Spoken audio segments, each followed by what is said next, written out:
chez les chefs d'État français, avec qui avez-vous été vraiment très, très proche? Tout le monde. Tout le monde. Votre ami, votre frère aujourd'hui, c'est qui? Tout le monde. Tout le monde. Je dis que le président Omar Bongo Ondimba a été généreux avec tous les horizons de la vie politique française, de gauche comme de droite. Bonsoir à tous. La France et le Gabon et la France, c'est une longue histoire commune. La France soutient la dynastie Bongo depuis le début des années 60 et les Bongo financent les partis politiques français. Ça s'est longtemps passé comme ça et tout le monde était très content.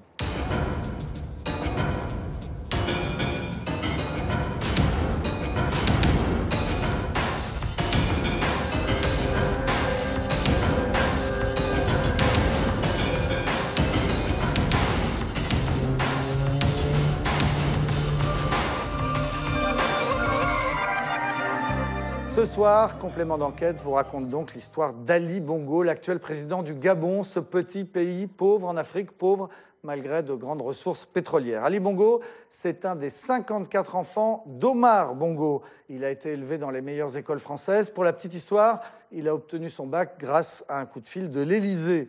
Ensuite, il a surtout hérité du palais présidentiel de Libreville et d'une immense fortune. Mais en septembre dernier, sa toute dernière réélection, très douteuse, a provoqué des émeutes sanglantes. Dans les fauteuils rouges, on parlera de tout cela avec Robert Bourgi. Bonsoir. Bonsoir, monsieur. Avocat de la France-Afrique, grand connaisseur de toutes les affaires africaines. On va en parler, mais on regarde d'abord ensemble ce reportage, Le Clan Bongo, une histoire française. C'est une enquête de Donatien Lemaître, Laurent Di, pour Bangoumi Productions.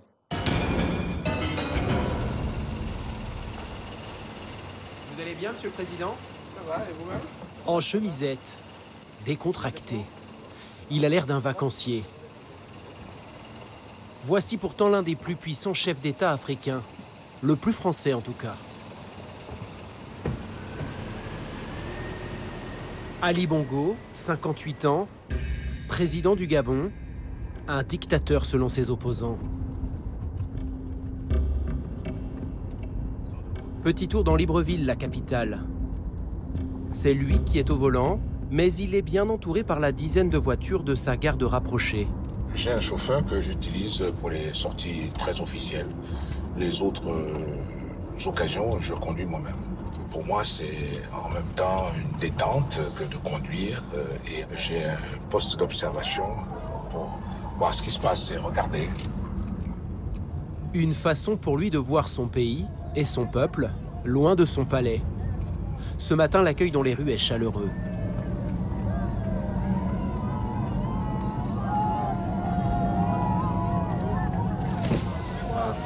Bonjour le boss. Comment ça va les hommes? Ça va, ça va, ça va. Très bien, très bien. L'initiative, c'est bon le boss. Nous sommes très contents. On est venu voir un petit peu les... J'espère beaucoup de succès, patron. Merci. Pour les travaux. Merci beaucoup. C'est très bien. On va faire avancer ça. Nous sommes très heureux, ça va. Ça va, c'est très bien. Merci. Ok, merci, monsieur le président. Ok, merci.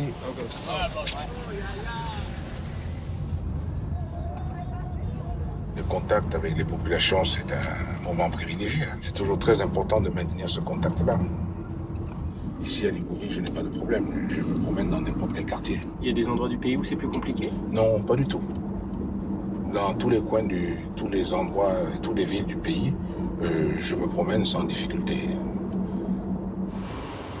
Alors, Ali Bongo populaire, pas si sûr. Lors de la dernière élection, Ali Bongo est accusé d'avoir volé la présidence en bourrant les urnes. Résultat, les émeutes les plus violentes qu'ait connues le pays. Une trentaine de morts.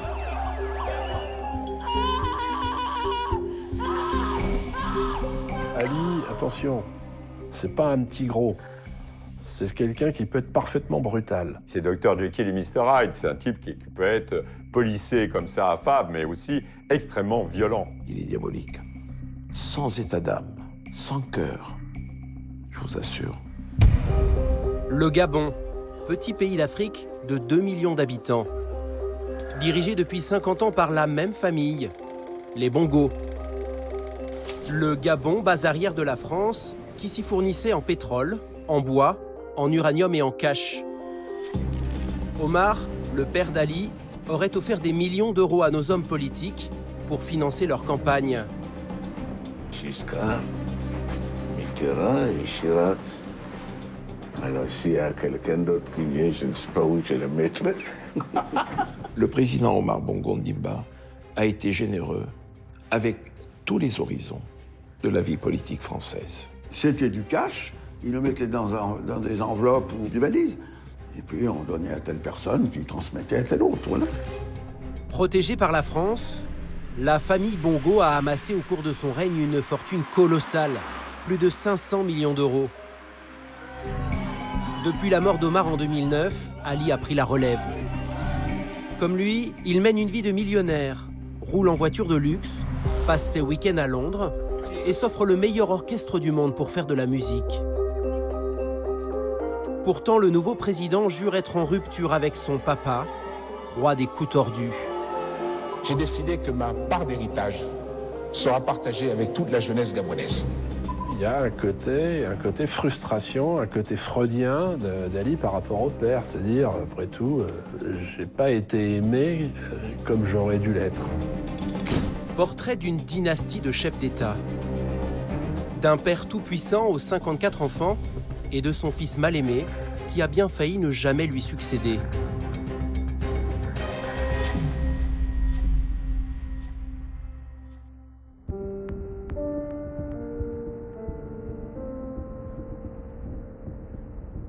Il nous a fallu plusieurs mois de négociations pour approcher Ali Bongo. Il a finalement accepté de nous parler de lui. À Libreville, dans son palais. Impossible de rater ce bâtiment aux reflets dorés sur le front de mer. Il est gigantesque, presque 10 fois plus grand que l'Élysée. Un bâtiment construit par Omar Bongo en 1977, un projet pharaonique. Ce palais somptueux, est-ce que ce ne sont pas des dépenses exagérées, même si votre pays est riche? Un chef d'État, c'est pas quelqu'un qui va dormir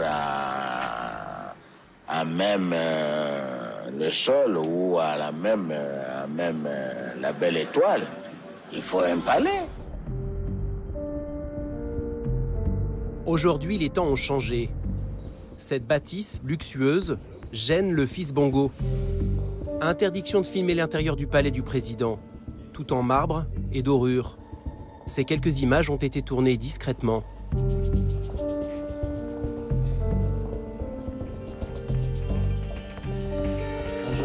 vous allez bien? Ça va? Voici le salon choisi par la présidence pour l'interview. Derrière nous, des portraits géants. Ses Excellences Omar et Ali Bongo. Le Gabon est une république, mais le culte de la personnalité est bien vivace. Bonjour, Monsieur le Président. Bonjour. Comment allez-vous? Très bien, vous-même? Très bien. Ali Bongo a mauvaise presse en France. Avec cet entretien, il veut redorer son blason. Il fait sortir tous ses conseillers de la pièce. Ah non, non, ils vont me gêner, là. Ouais. Non. Est-ce que là? Oui, ou alors... oui, c'est mieux. OK. Ah, c'est mieux. Enfin seul? Enfin seul, comment dire. Le gouvernement français le tient à distance. Une blessure pour lui qui a passé son enfance chez nous, la France, sa seconde patrie.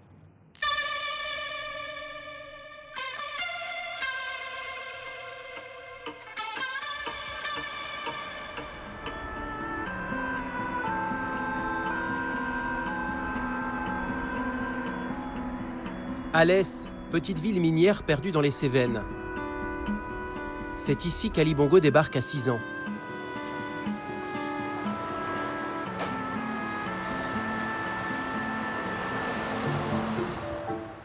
Il grandit dans ce pavillon. Pendant 4 ans, il va mener une vie modeste, élevée par une ex-missionnaire protestante, Odette Perret. Voici 2 anciens camarades d'Ali Bongo, Didier et Patrick. En primaire, ils étaient en classe avec un futur chef d'État. C'est ici que vous avez joué avec Ali Bongo? Voilà. C'était la cour des garçons. Ça, c'est la cour des garçons. Bon, j'ai repris mon cartable. Très bien. Moi, Toujours bien levé. Allez, interrogation écrite. Voilà. Et vos documents. Donc il est là. C'est quelqu'un qui était assez discret, calme, bon, qui n'était pas tapageur, qui ne cherchait pas à se mettre en avant. Voilà. C'était pas le roi africain non, de passage à l'Est. C'était pas le nabab. Pas du tout le Il se frisait pas les moustaches. Non. Un petit Africain perdu au milieu des Français. Envoyé à Alès par son père pour être protégé après une tentative de coup d'État. Car papa est numéro 2 du régime gabonais. Quand Ali rentre à Libreville, à la fin de son primaire, son père a gravi un échelon. Il est devenu président. Ali a sa propre moto. La famille Bongo mène désormais la vie de château. Des années dorées, vacances en famille au sport d'hiver, dans les Alpes françaises. Ali découvre la neige et Omar est traité comme un roi. Une personne pour lui enlever ses chaussures de ski, puis 2, puis 3. Ali, lui, vit désormais bien loin d'Alès, entouré de domestiques, dans un bel appartement, avenue Foch à Paris. Le fils du président poursuit sa scolarité dans un établissement très réputé de Neuilly. C'est donc ici, à l'institution Sainte-Croix de Neuilly, que j'ai été en classe quelques années avec Ali Bongo. Michel Foll a fait son collège avec l'actuel président du Gabon. Le matin, on pouvait admirer une belle voiture noire arriver avec Bongo et ses gardes du corps. Et en classe alors, que donnait l'élève Bongo? Disons qu'il était un élève moyen, il n'était pas nul, mais il n'était pas exceptionnel non plus. Hein. Donc il était, je dirais, très moyen. Voilà. Dans l'ensemble, j'avoue que j'étais pas un élève très motivé.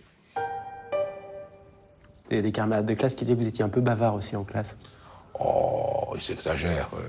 Je n'étais pas si bavard que cela, mais simplement que j'ai mu un petit peu plus vite et donc ma voix était un peu plus grave, donc on me repérait rapidement. Ali Bongo est un élève médiocre. Au lycée, ses mauvais résultats deviennent inacceptables pour son père, se souvient son professeur d'anglais de l'époque. Lorsque les notes laissaient à désirer, il était convoqué à Libreville et il partait entre 2 avions recevoir une admonestation de son père.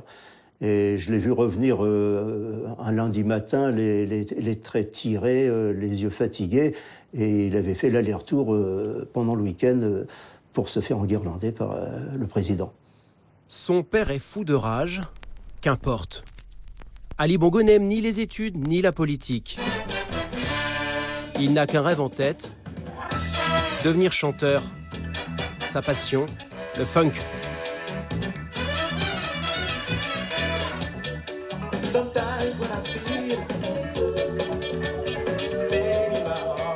Il a à peine 17 ans et fait déjà la tournée des salles au Gabon. Il enregistre même un disque. Grâce à l'argent de papa, il se paye les musiciens de James Brown.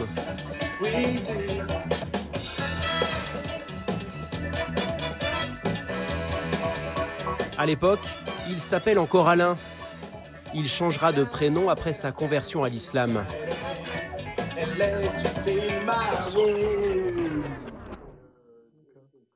À l'approche du bac, c'est la panique dans la maison Bongo. Entre le Gabon et la France, le diplôme du fils aîné va devenir une affaire d'État. Ça, c'est l'annuaire des anciens élèves de Sainte-Croix, c'est ça? Des anciens qui ont passé le bac. Donc, on a une liste par promotion. Alors, Ali Bongo, il est dedans ou pas? Alors, il n'y est pas. C'est bizarre, c'est un mystère. En fait, son bac, Ali l'a bien obtenu en 1977. Mais pas de façon très académique, selon Jean-Paul Benoît. À cette époque, ce haut fonctionnaire français... Ça, c'est moi quand j'étais directeur de cabinet au ministère de la Coopération. ...était en coulisses l'homme qui réglait les problèmes d'Omar Bongo à Paris. Il affirme avoir fait jouer ses relations au plus haut niveau pour qu'Ali, le fils, ne soit pas recalé. En fait, j'arrive pas à comprendre si Ali Bongo avait foiré son bac ou pas. Si, il avait foiré en partie. Si, il avait foiré. Est-ce que Omar Bongo vous a passé un coup de téléphone? Je l'ai eu au téléphone à ce sujet, oui, tout à fait. Et une fois qu'il vous a alerté de ses craintes, qu'est-ce que vous avez fait? J'ai fait savoir à qui de droit que ces craintes existaient et de la nécessaire indulgence du jury. Et qui de droit, c'était? René Journiac, responsable des affaires africaines à l'Élysée de l'époque. Donc auprès de l'Élysée, auprès de Valéry Giscard d'Estaing, non, j'imagine? Journiac était le collaborateur de Giscard d'Estaing, bien évidemment. La suite, un coup de baguette magique. 2 copies du jeune homme auraient été mystérieusement perdues. Ali aurait donc obtenu la moyenne d'office. Pour les Bongo, le bac, simple comme un coup de fil. C'était la pratique de l'époque. C'était un autre contexte. Il y avait une cogestion familiale des affaires franco-africaines, ce qu'on a appelé la Franc-Afrique. Il paraît que votre père serait intervenu auprès des autorités françaises pour que vous ayez votre bac. C'est vrai, cette histoire? Ah, vous me l'apprenez. Vous en avez jamais entendu parler? Non. Ali semble avoir perdu la mémoire. Une certitude, il a toujours vu la France céder aux caprices de son père.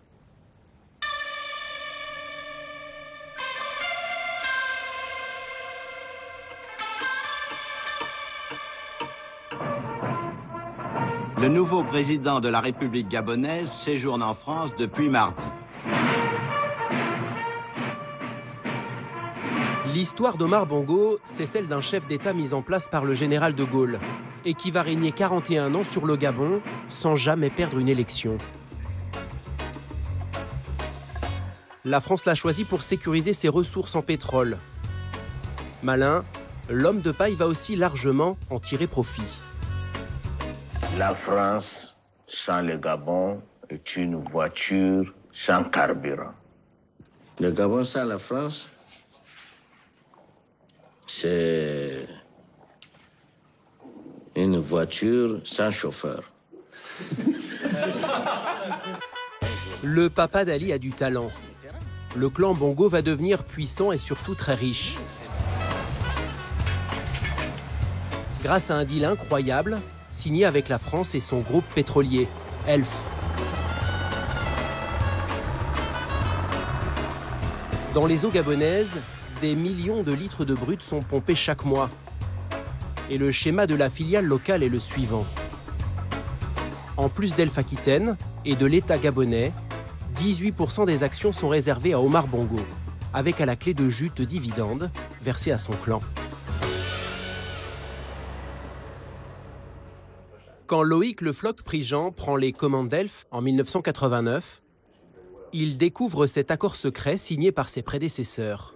La formule qui consistait à avoir la famille Bongo comme partenaire, je ne la trouvais pas saine, mais je n'étais pas en position de la combattre. C'est comme ça que Omar Bongo a fait sa fortune.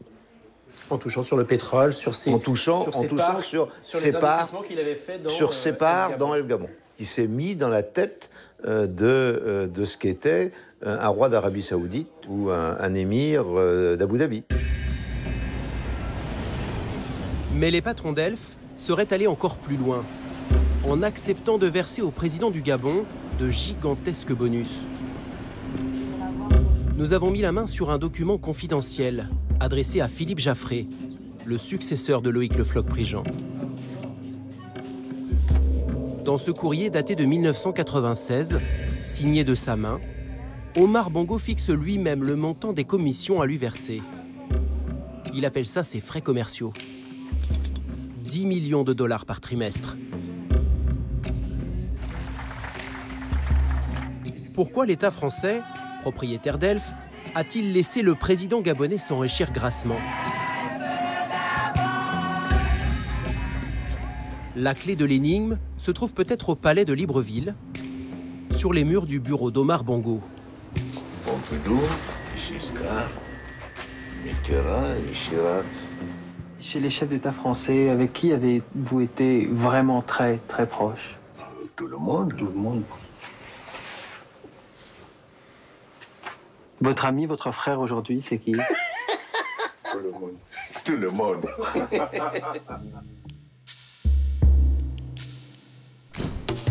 Omar Bongo a toujours été un amoureux de la vie politique française. Il la connaît par cœur. Il est même suspecté de l'avoir financée. Des mallettes de cash auraient été remises à nombre d'hommes politiques. Pour cela, il serait passé par un intermédiaire. Un avocat franco-libanais. L'homme qui a offert de très chers costumes à François Fillon. Le fameux Robert Bourgi. Pendant des années, il a fait la navette entre la France et le Gabon. Je crois être le seul parmi ses collaborateurs français et amis français à l'avoir appelé papa. Et lui m'appelait fiston. Après la mort du patriarche, Robert Bourgi se met à table. Le président Bongo a financé la campagne électorale de M. Jean-Marie Le Pen en 88. Et le président Bongo m'a dit à moi, Le Pen, là, eh ben, il a été content de partir avec l'argent d'un nègre. Mon cher Robert Bourgi, cette photo est le gage de notre fraternité. Jean-Marie Le Pen dément avoir touché 1 centime, tout comme Jacques Chirac et Dominique de Villepin également cités. Aujourd'hui, celui qu'on appelle l'avocat de la France-Afrique va plus loin. Tout le monde était mouillé. Je dis que le président Omar Bongo Ondimba a été généreux avec tous les horizons de la vie politique française, de gauche comme de droite. Comment ça se passait en pratique? Je ne veux pas... Sans citer de nom? Non. Je ne veux plus en parler.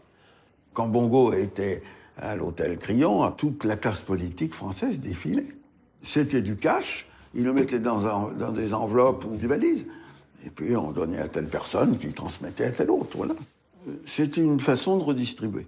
C'était aussi une manière de protéger, de pérenniser ses relations avec la France.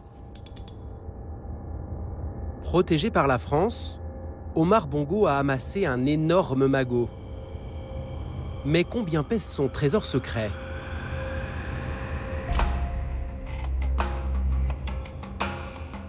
Le journaliste de Mediapart, Fabrice Arfi, a été le premier à s'intéresser à la question. À la mort d'Omar Bongo, il a eu une idée simple. Décortiquer les documents du notaire de famille. Ce qu'il découvre est hallucinant. On est à peu près 500 millions d'euros. Exactement, je crois, à 460 millions d'euros. Il faut voir que pour un pays comme le Gabon, qui est un petit pays de 1,5 million d'habitants, 460 millions d'euros, c'est à peu près 10% du budget de l'État dont on parle. C'est 1/10 du budget de l'État qui est entre les mains de la famille qui règne. Compte à l'étranger, yacht, immobilier de luxe. Les Bongo ont en plus la main mise sur des pans entiers de l'économie gabonaise. On parle de banques et les assurances, du secteur industriel, le bâtiment et les travaux publics, par exemple. Radio Nostalgie Afrique aussi, la radio, le secteur aérien. S'ajoute aussi un patrimoine immobilier conséquent, chez nous, en France. Le lanceur d'alerte Jean Merkert a recensé les biens possédés par le clan Bongo à Paris.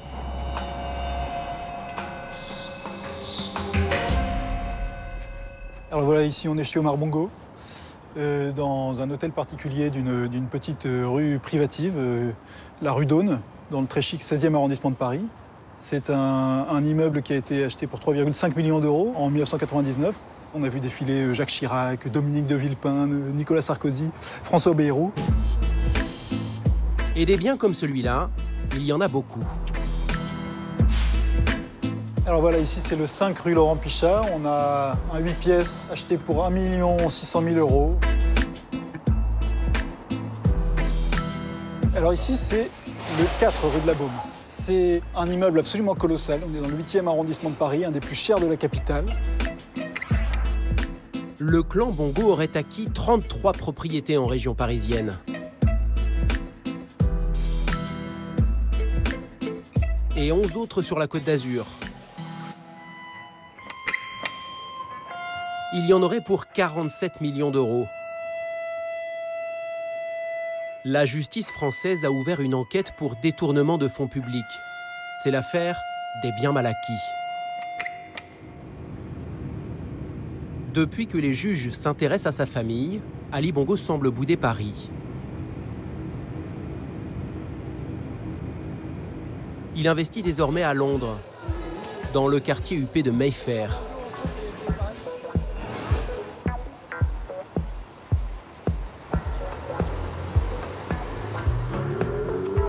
Il ne nous a pas donné rendez-vous chez lui, dans sa maison, ici à l'image, acheté 30 millions d'euros, mais à une adresse mythique.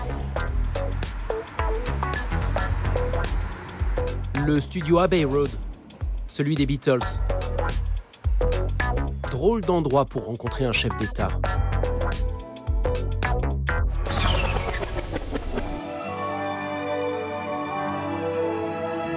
Ce matin-là, Ali Bongo ne dirige pas son pays, mais un orchestre. Fini le funk, il fait désormais de la grande musique.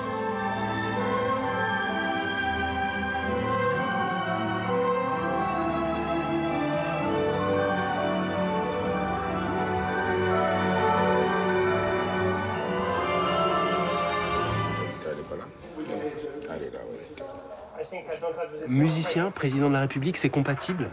Oui. Vous avez le temps de tout faire? Quand j'ai un petit peu quand même de temps libre, donc à ce moment-là, effectivement, je me consacre à la composition. D'autres écrivent, d'autres peignent, mais moi je compose.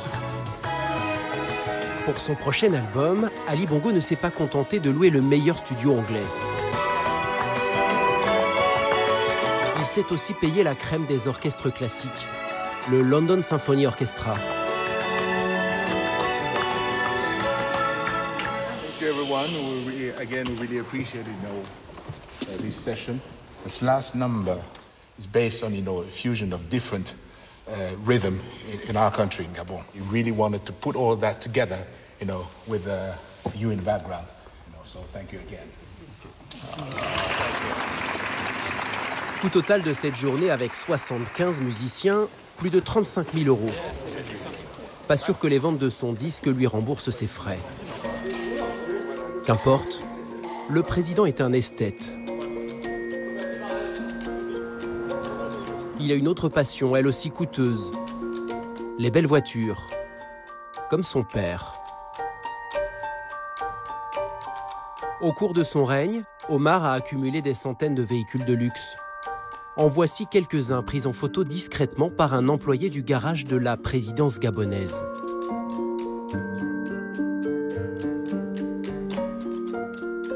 À peine élu, Ali en fait acheter 29 de plus. Un journaliste, Julien Pain, a réussi à obtenir le bon de commande. Sur ce contrat d'achat de véhicules, on pouvait voir qu'il y avait des véhicules tous de grand luxe, de marques différentes, des Maybach, des BMW, des Rolls-Royce, les plus chers des Mercedes, et donc des véhicules qui pouvaient monter, comme cette Maybach, à 496 000 euros. Et au total, on arrive à presque 15 millions d'euros pour 29 voitures. Ali est dépensier. Heureusement, Sylvia, sa femme d'origine française, donne de son temps pour défendre la cause des plus démunis. Nous sommes tous une même famille. Elle a créé la fondation Sylvia Bongo. Sur ces images, elle se met en scène au contact des Gabonais. Un plaisir. Et moi donc, ça donne envie de revenir et une bonne énergie. Mais l'autre passion de Sylvia Bongo est le shopping. Place Vendôme.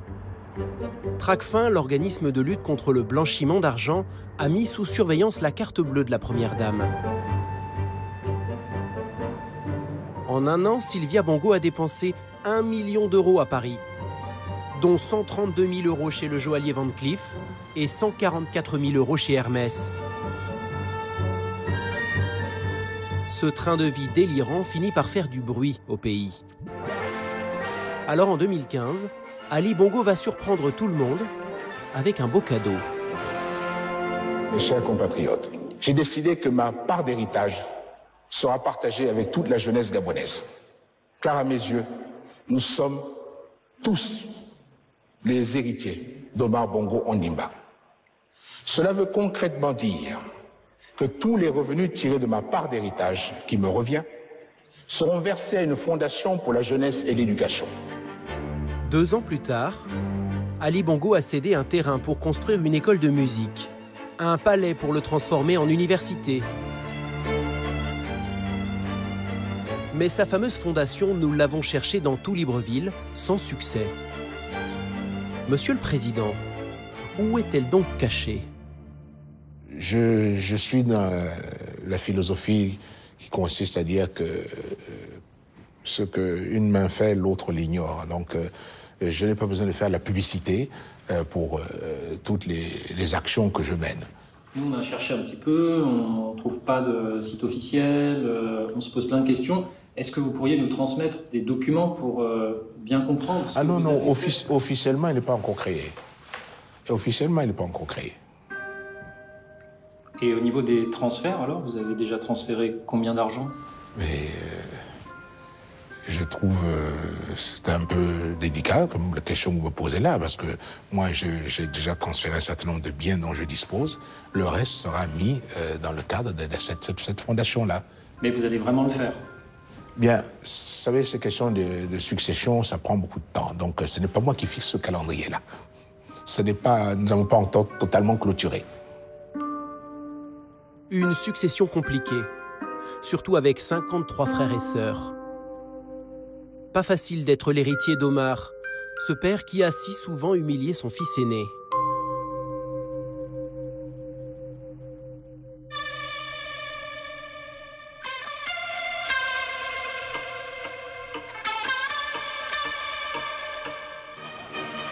L'histoire avait bien commencé. Après ses études poussives, le jeune Ali est invité par son père à le suivre partout. Il l'observe et apprend le métier. J'ai commencé à travailler à ses côtés sans une affectation précise. J'étais un super chargé de mission. Lorsqu'il ne pouvait pas aller dans certaines manifestations, j'y allais pour le représenter. Et puis, surtout, il avait des missions particulières, donc il me confiait. Son rôle, c'est un rôle bidon. Ça doit être un papa Madi. Il a une activité de fils de président qui passe sa vie un peu partout, avec plein d'argent, et qui a un passeport, sans doute, où il y a marqué représentant, c'est tout. Donc, et il transporte peut-être des lettres de son père et quelques petits messages, à condition qu'ils ne soient pas très compliqués. En 1989, ça y est, Ali Bongo devient ministre. Il a à peine 30 ans. Il le sent, lui, le fils aîné, il deviendra président. Bongo fils prend confiance.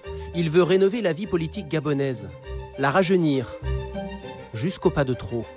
Il se met à défendre le multipartisme. Le patriarche s'irrite.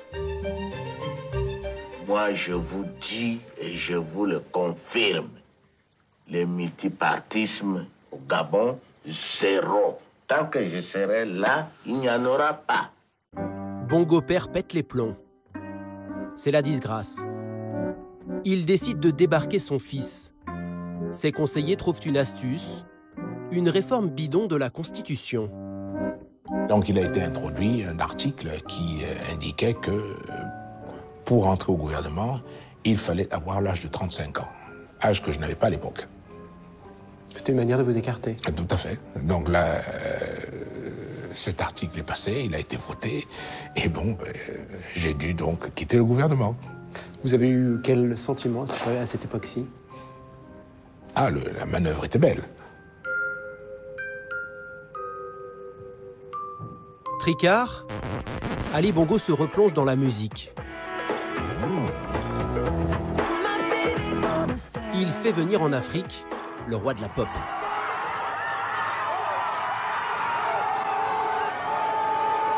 On l'a l'attendait et il est arrivé. Michael Jackson, qui effectuait une visite de 2 jours au Gabon, a dû passer la nuit dans le sud du pays en raison d'intempéries qui rendaient périlleux son retour en hélicoptère ou en avion.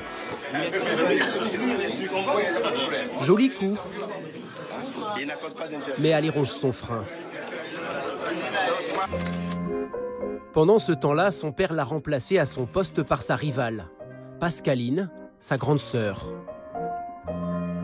Pascaline était l'enfant chéri d'Omar Bongo. C'est elle qui traitait toutes les choses secrètes, les coups souvent tordus du président, toutes les questions financières.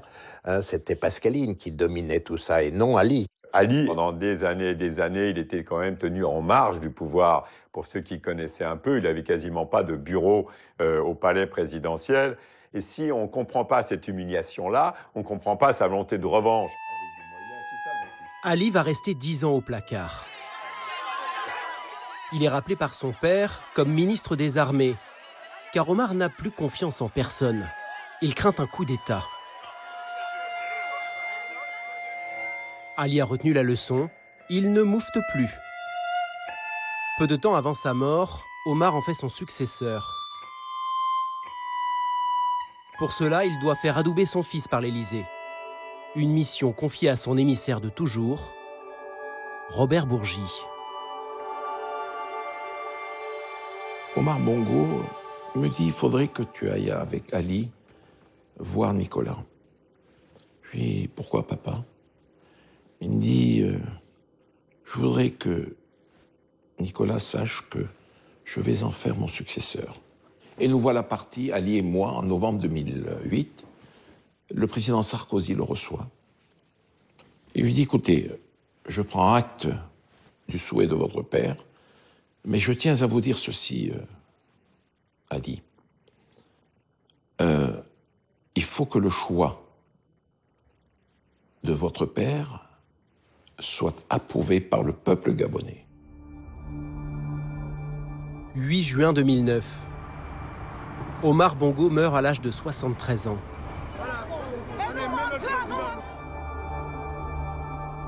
Des funérailles hors normes sont organisées à Libreville pour lui rendre hommage.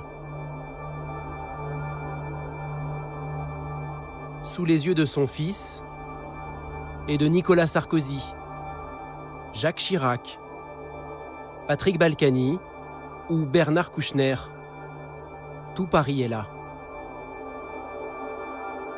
Quelques mois plus tard, Ali sera élu président du Gabon. Le fils tient enfin sa revanche.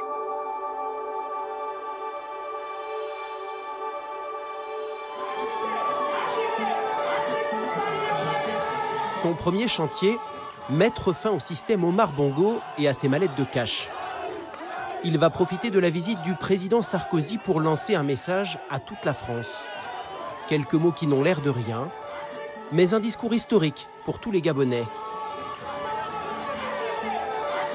Leurs Excellences, Messieurs les chefs d'État.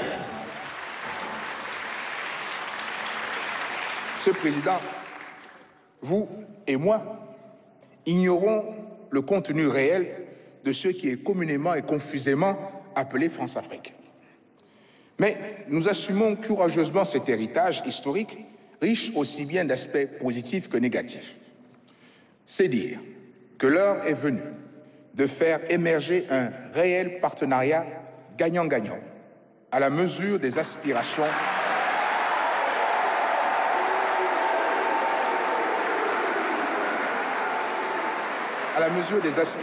respectives de nos deux peuples. Après les paroles, un acte fort.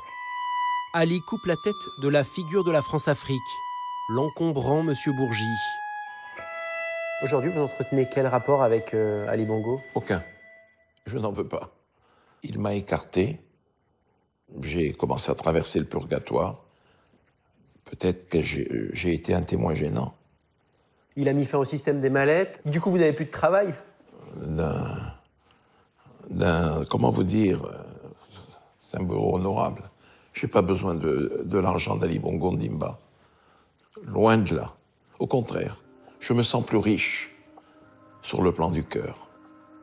Procéder à l'inauguration Ali veut se démarquer de son père. Mais il a surtout compris une chose. La France a beaucoup perdu de sa puissance. Aujourd'hui, même si l'Hexagone reste le premier partenaire commercial du Gabon, Ali se tourne vers l'Asie. Dans le sud du pays, le président vient inaugurer une usine flambant neuve. Il mise désormais sur l'huile de palme. C'est ça le fameux remplaçant du pétrole? Eh oui, regardez bien. D'ici quelques années, ça va être vraiment quelque chose pour nous d'extraordinaire dans la mesure où, à peu près dans 10-12 ans, l'huile de palme nous rapportera autant que le pétrole aujourd'hui.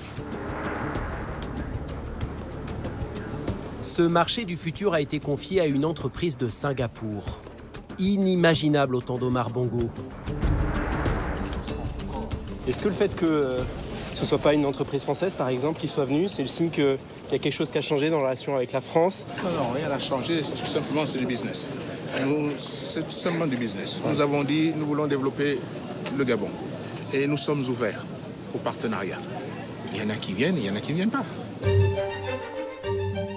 Le président tourne le dos à la France et règle ses comptes avec sa sœur. Son ancienne rivale, Pascaline, a été chassée du palais et vit à l'étranger. Ali refuse de régler les ardoises de sa frangine. Voyage en jet privé, frais de bouche, il y en aurait quand même pour une dizaine de millions d'euros.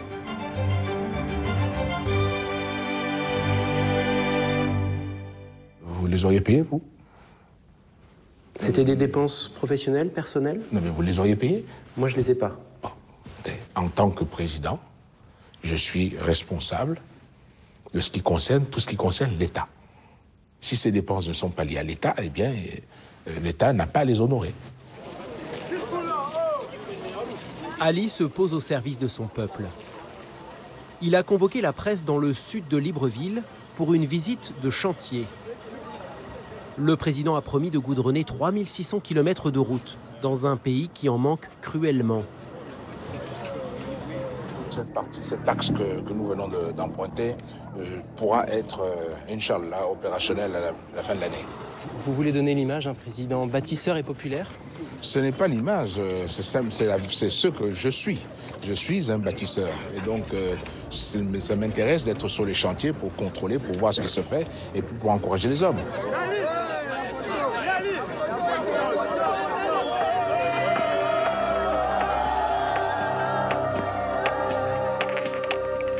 Le lendemain, nous sommes sortis de Libreville. Cette fois-ci accompagnés d'un opposant historique du clan Bongo, Marcona et Sangui. En dehors de la capitale, presque pas de bitume. La route redevient piste.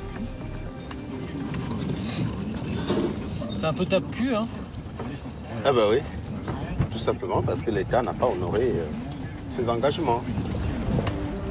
Pour l'instant, seulement un quart des routes promises a vu le jour. Le pays est à la traîne. Les Gabonais encaissent. On veut tout simplement vous montrer la face cachée du Gabon, avec une population d'1 million d'habitants qui est croupie dans la misère et qui n'arrive même pas à avoir le minimum vital. Point kilométrique 68. Enfin du bitume. Nous faisons une halte dans un petit village. Quand le président n'est pas là, la parole se libère. Nous vivons la précarité totale. Je suis chômeur. Je suis obligé de venir au village. Je suis diplômé, mais je suis au village et puis bon. Ici, c'est jus de canne à sucre, habitation de fortune et système D. L'électricité arrive bien dans les maisons, mais pour l'eau, c'est une autre histoire. Celle-ci a l'odeur de la boue. Non, on ne la consomme pas, nous consommons l'eau de la rivière. C'est choquant tout simplement parce que nous sommes dans un pays présenté à l'international, à l'extérieur, comme un pays extrêmement riche. Vous avez le pétrole qu'on exploite au Gabon depuis bientôt 100 ans, le bois qu'on exploite depuis 150 ans. L'État gabonais, avec tous les moyens que nous avons, peut assurer ce minimum vital aux citoyens. Le pays s'enfonce. Ali Bongo refuserait-il de le voir? Depuis qu'il est au pouvoir, la dette a été multipliée par 3. Il a même dépensé 700 millions d'euros pour offrir aux Gabonais la Coupe d'Afrique des Nations.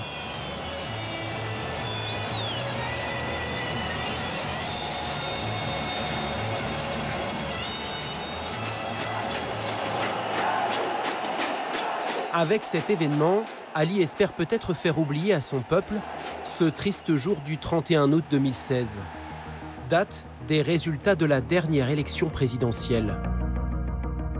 Ce jour-là, Ali Bongo affronte Jean Ping. Cet adversaire, il le connaît bien, c'est son ex-beau-frère, en couple pendant des années avec Pascaline, sa sœur rivale.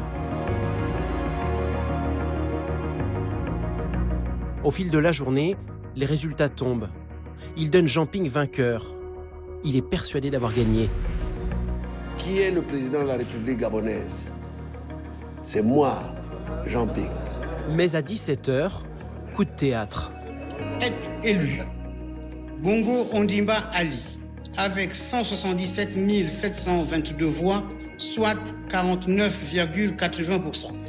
Je vous remercie. Ali Bongo est réélu pour un deuxième mandat. Il l'emporte d'une courte tête de 5500 voix. Une province a fait basculer l'élection. La terre natale du président, le Haut-Ogooué. Là-bas, 99,93% des électeurs auraient voté et 95,46% pour Ali Bongo. Aujourd'hui retranché dans sa maison de Libreville, Jean Ping, le candidat malheureux, ne décolère pas. Il crie à la fraude. Il a fallu tricher massivement au point de faire voter 99,99% des électeurs dans la province natale. Pas un seul malade ce jour-là.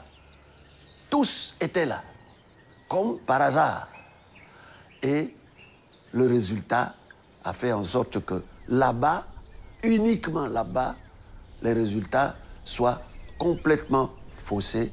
Vous comprenez que ça n'existe pratiquement nulle part ailleurs dans le monde, ce genre de système. Dans la province du président, selon les chiffres officiels, 47 électeurs seulement se seraient abstenus, sur un total de 71 000. Des résultats miraculeux, mais qui seraient complètement faux. Nous avons récupéré un quart des procès-verbaux du Haut-Ogooué, avec le nombre d'électeurs inscrits et les suffrages réellement exprimés. Nous avons tout recompté, village par village. Le chiffre des 47 abstentionnistes est vite dépassé. Sur à peine un quart des bureaux de vote, nous avons déjà 3346 électeurs qui n'ont pas voté. Le taux de participation est très élevé dans votre région, 99,93%. Qu'est-ce que vous en pensez? Les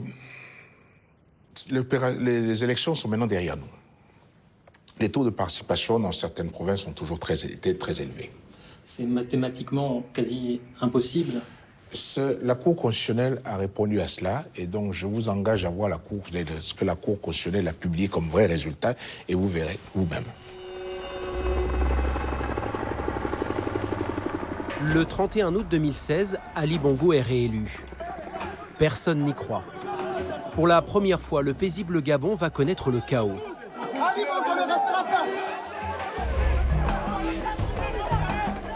Émeutes, pillages. Les partisans de Jean Ping vont mettre le feu à l'Assemblée nationale. Ali Bongo fait alors ce que son père n'a jamais osé faire.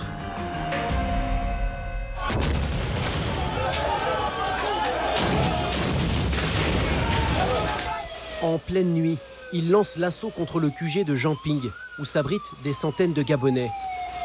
Il donne l'ordre de tirer à balles réelles. Ces images ont été tournées le soir même.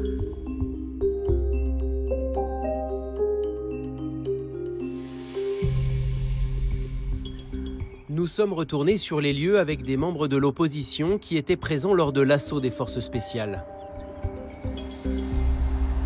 Ils ont tiré étant dans les fleurs, donc on ne les voyait pas d'abord. Et c'est ces balles-là qui ont fait cet impact. Vous voyez ici, il y a des balles là. Tous ces impacts-là. Et ce jour-là, il y avait plein de monde ici autour du QG. Alors ils ont tiraillé et puis tout le monde, tous ceux qui étaient là sont tombés, ils sont morts. Le lendemain de l'attaque, des journalistes français ont pu tourner à Libreville. Dans les morgues, des Gabonais tués par balles. Dans les rues, des cérémonies mortuaires improvisées et des femmes qui pleurent en apprenant la mort de leurs proches. Combien de Gabonais sont-ils tombés? Une militante de l'opposition a été chargée par Jean Ping de compter les victimes. Elle s'appelle Annie Léa May. Aujourd'hui, elle a pris ses distances avec le candidat. Vous avez par exemple ici Elvis, qui est décédé. Vous avez ici Simon Condé, décédé par balle. Vous avez ici Mvono Idjo, décédé aussi par balle. Nous sommes sûrs de 29 décès. 29 décès, donc 23 clairement identifiés avec des noms.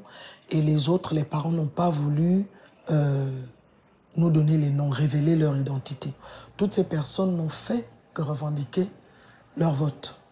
Donc mourir parce qu'on réclame juste un droit, c'est ahurissant, c'est aberrant, c'est traumatisant. C'est traumatisant. Nous avons contacté une douzaine de familles de victimes. Toutes confirment les affirmations de l'enquêtrice. Son rapport a été transmis à la Cour pénale internationale.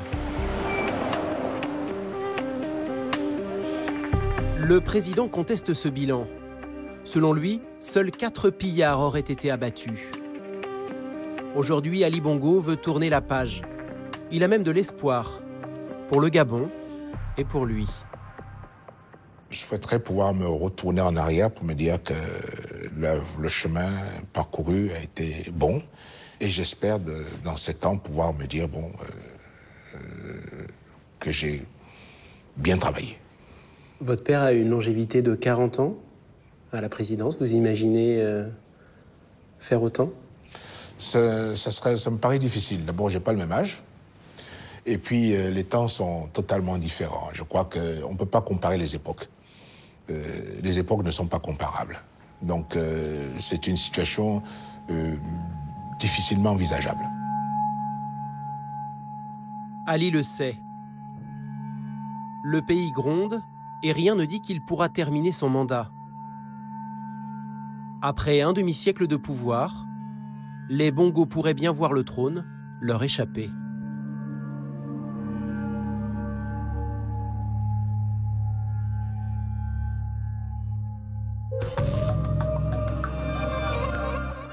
Et voilà pour ce reportage sur le clan Bongo, une histoire française, un reportage signé Donatien Lemaître et Laurent Di pour Bangoumi. Et on se retrouve donc dans votre bureau, Robert Bourgi, dans les beaux quartiers de la capitale, un bureau dans lequel, j'imagine, sont passés un certain nombre de chefs d'État africains. On va parler d'Omar Bongo, que vous appelez papa, on va parler de son fils, Ali Bongo, puis on va parler de vous aussi, parce qu'il y a des choses à dire. Absolument. Vous avez notamment défrayé la chronique en offrant des costumes très chers à François Fillon. Ça lui a coûté assez cher, on verra si on a le temps d'en parler. Mais d'abord, l'Afrique. Ce qu'on vient de voir dans ce reportage, c'est à la fois parfois exotique, quand Ali Bongo s'offre un grand orchestre à Londres, et puis parfois tout à fait dramatique quand il y a des morts après sa réélection à Libreville. Qu'est-ce que vous retenez?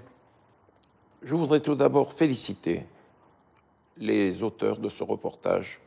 Ils dépeignent très bien la situation du Gabon au lendemain de l'élection volée d'Ali Bongo Ondimba, mais surtout, il dépeint bien le personnage Ali Bongo Ondimba. Alors ça veut dire que vous confirmez cette immense fortune, plus de 400 millions d'euros, ça veut dire que vous nous confirmez ces immeubles, ces propriétés achetées en France, et puis le caractère douteux et violent de sa dernière réélection? Quand vous dites 450 millions d'euros, Je crois qu'on est loin du compte. C'est beaucoup plus? Je pense que ça devrait tourner autour de 2-3 milliards d'euros. La fortune personnelle d'Ali Bongo? La fortune amassée par le clan Bongo. Il est évident que Ali Bongo Ondimba s'est considérablement enrichi pendant les 7 années de son premier mandat. Énormément. Mais Robert Bourgi, là, vous dénoncez des choses graves, hein, la fortune qu'avait le père, la fortune qu'a le fils, mais pendant des années, vous étiez très proche du père, vous l'appeliez papa. Ça ne vous dérangeait pas, à l'époque, qu'Omar Bongo détourne autant d'argent de son pays pour se les mettre dans la poche? Monsieur Poincaré, les temps ont changé. Lorsqu'en septembre 2011, j'ai provoqué, rappelez-vous le titre du Monde, un séisme dans notre pays, j'ai dénoncé l'existence des mallettes. J'ai dénoncé des pratiques qui ne doivent plus exister aujourd'hui. En septembre 2011, pour que les gens comprennent bien. Septembre 2011. Vous avez raconté que pendant des années, vous-même avez ramené des mallettes de billets. Entre autres, que vous le donniez, entre autres, au parti gaulliste, que vous avez vu Jacques Chirac et Dominique de Villepin compter physiquement les billets que vous aviez ramenés. Tout ça, vous l'avez révélé en 2011. J'ai dénoncé ces pratiques et ce que j'ai constaté à l'époque, c'est qu'on m'avait menacé de diffamation. Je n'ai vu aucune diffamation, si ce n'est celle de Jean-Marie Le Pen. Robert Bourgi, je crois qu'il faut expliquer ce que c'était que la France-Afrique. À cette époque, vous dites, il y a 10, 20, 30 ans. En gros, la France protégeait des potentats, des dictateurs africains. En échange, ces dictateurs donnaient de l'argent qui servait essentiellement à financer les partis politiques français. À l'époque, il n'y avait pas de financement des partis politiques. Et c'est les mallettes que vous et d'autres rameniez qui finançaient la démocratie française en partie. Monsieur Poincaré, je l'ai dit au magistrat à ma demande, je n'ai jamais transporté de mallette. Dans ce bureau, vous l'avez dit au début de votre propos, il s'en est passé des choses. Les émissaires, ministres, directeurs de cabinet, fils ou filles de chefs d'État, arrivaient. 2 jours auparavant, j'avais pris les rendez-vous avec telle ou telle personnalité politique de tous bords. Et je les accompagnais. Ils versaient leur obol. On s'échangeait les mallettes. Voilà. Dans ce bureau. Mais moi, je n'ai jamais transporté de mallette. Ok, mais ça se passait dans ce bureau quand même. Vous avez écrit récemment vos mémoires, je crois. Ils sont terminés. Sauf que vous ne les publiez pas. Non. Pourquoi? Parce je vais que vous dire pourquoi. C'est de la nitroglycérine? C'est explosif? Je crois que la nitroglycérine, c'est une boule puante à côté. Vous voyez ce que je veux dire? C'est un petit pétard. Si ces mémoires devaient paraître aujourd'hui, comme m'a dit dernièrement un homme politique de premier plan de notre pays, qui avait lu quelques passages, je lui ai dit, tiens, tu n'as qu'à lire. Le lendemain, il m'a appelé à la première heure du jour. Il m'a dit, il faut que je te voie. Je suis allé le voir, il me dit, Robert, je t'en supplie, si ces mémoires paraissent, tout un pan de la classe politique française va à la retraite immédiatement. Alors, ça fait 400 pages, si je suis bien informé. C'est dans un coffre-fort quelque part, là, non? Ça a disparu. Il y a un exemplaire chez Robert Laffont, il y a un exemplaire chez Valdiguier, il y en a un chez moi. Laurent Valdiguier du Journal du Dimanche qui a coécrit avec vous. Donc il y a 3 exemplaires. Voilà. Ce que vous êtes en train de nous dire, c'est qu'il ne faut pas trop m'embêter. Hein? Non, pas du tout. Sinon, j'ai sous la main une bombe atomique. Je dois vous dire quand même que le titre des mémoires a été choisi. Ils savent que je sais tout. C'est le titre de... Voilà. On entend bien le message. Je suis là et j'observe. J'observe, vous savez, je m'amuse. Un dernier mot, Robert Bourgi, parce que vous avez défrayé la chronique ces derniers temps. Vous êtes devenu connu du grand public pour la fameuse affaire des costumes de François Fillon. Des costumes qui vous ont coûté assez cher à lui et à vous. À vous, un peu plus de 10 000 euros. À lui, peut-être la présidence de la République, non? On a beaucoup dit que l'affaire de ces 2 costumes que vous avez offerts à François Fillon lui a coûté l'élection. François Fillon est un ami. Était un ami. Je lui ai fait ce cadeau. C'est en fait un pari que je m'étais fait. Je me rappelle, il m'avait appelé, il me dit « Est-ce que tu es libre pour prendre un petit déjeuner au Ritz ?» Il aime bien ces petits endroits assez chics. Je suis allé, j'ai pris mon petit déjeuner avec lui. Bien entendu, c'est moi qui ai réglé. Et je n'ai jamais vu régler une note. Et il m'a dit, tu sais, je vais gagner la primaire, je vais battre Alain, et je serai président de la République. Je l'ai écouté, et je lui ai dit, t'en es sûr? Il m'a dit oui. Et à part moi-même, comme l'on dit, j'ai dit, tiens, je sais qu'il aime les vêtements d'Arnis, en voilà un. Je vais lui offrir 2 costumes. Mais il ne le savait pas. Étant persuadé, M. Poincaré, qu'il n'allait pas battre Alain Juppé. Et voilà François Fillon, vainqueur de l'élection, de la primaire. Je suis allé chez Arnis, j'ai commandé 2 costumes, j'ai payé ces 2 costumes, et j'ai dit au maître tailleur, vous vous manifestez auprès de M. Fillon, et tout, et tout, et tout. Et il l'a payé cher. Il l'a payé cher. Mais... Il l'a payé cher, pourquoi? Parce que vous l'avez révélé. Monsieur Poincaré, il est élu. Il m'envoie un texto. Merci pour tout. Nous sommes en octobre. Merci pour tout. Je t'embrasse. Et un petit smiley. Je n'ai jamais couru après une audience. Mais c'est un copain. Quelques jours passent. Et je lui envoie un texto. Cher François, j'aimerais bien passer 5 minutes avec toi pour te féliciter de vive voix et boire une bonne bouteille. Il aime bien le Saint-Julien. Des bonnes années. Aucune réponse. Je dis bien aucune réponse. 4 mois se sont écoulés. Et un jour, je le rappelle, je lui dis, François, je ne comprends pas ton silence. Je ne cours après rien à mon âge.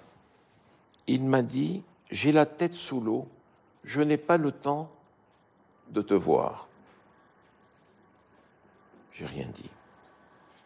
Et vous savez, ça travaille. Je suis un être fait de chair et de sang. Ça travaille. Je dis, comment cet homme peut-il se comporter avec moi comme ça? Et j'ai appuyé sur la gâchette. C'est pas plus difficile que ça. Appuyer sur la gâchette, ça veut dire révéler que vous lui avez offert ces costumes. Pourquoi le cacher? Ouais. Alors, il ne reste plus qu'une question qu'on se pose, Robert Bourgi, parce qu'on l'a bien compris, cette affaire des costumes. Vous êtes déçu? Non, il y a une deuxième raison. C'est qu'il a été ignoble avec Sarkozy. C'est la question que j'allais vous poser. Est-ce que Nicolas Sarkozy vous a encouragé à appuyer sur la gâchette, à flinguer Monsieur François Poincaré, Fillon? j'ai déjeuné avec Nicolas Sarkozy. Je lui ai dit, tu sais, Nicolas, je ne suis pas bien actuellement. Il me dit, bon, pourquoi? Et je lui raconte ce que je viens de vous dire. Je lui dis, je vais me le payer.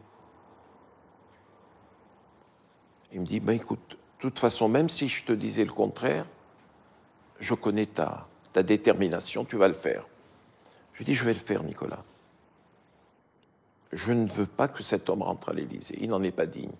1, il a été ignoble avec toi. Qui touche à Sarkozy me touche.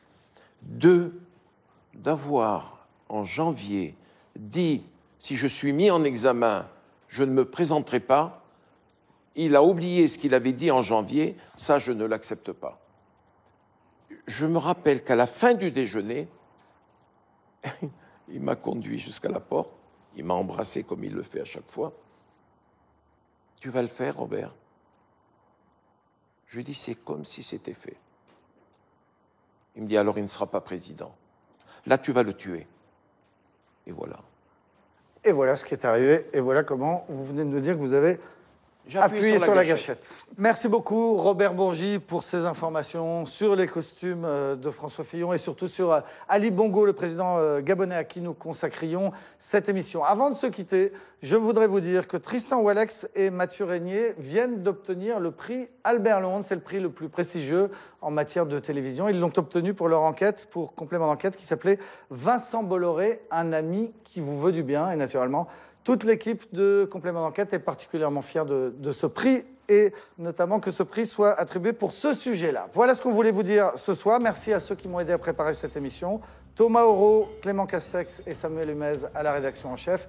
Caroline Durand à la préparation des plateaux. Philippe Lallemand à la réalisation. Très bonne soirée sur France 2. Au Festival d'Aix-en-Provence, le triomphe du temps et de la désillusion de Handel en version très contemporaine. C'est tout de suite dans Nuit d'été.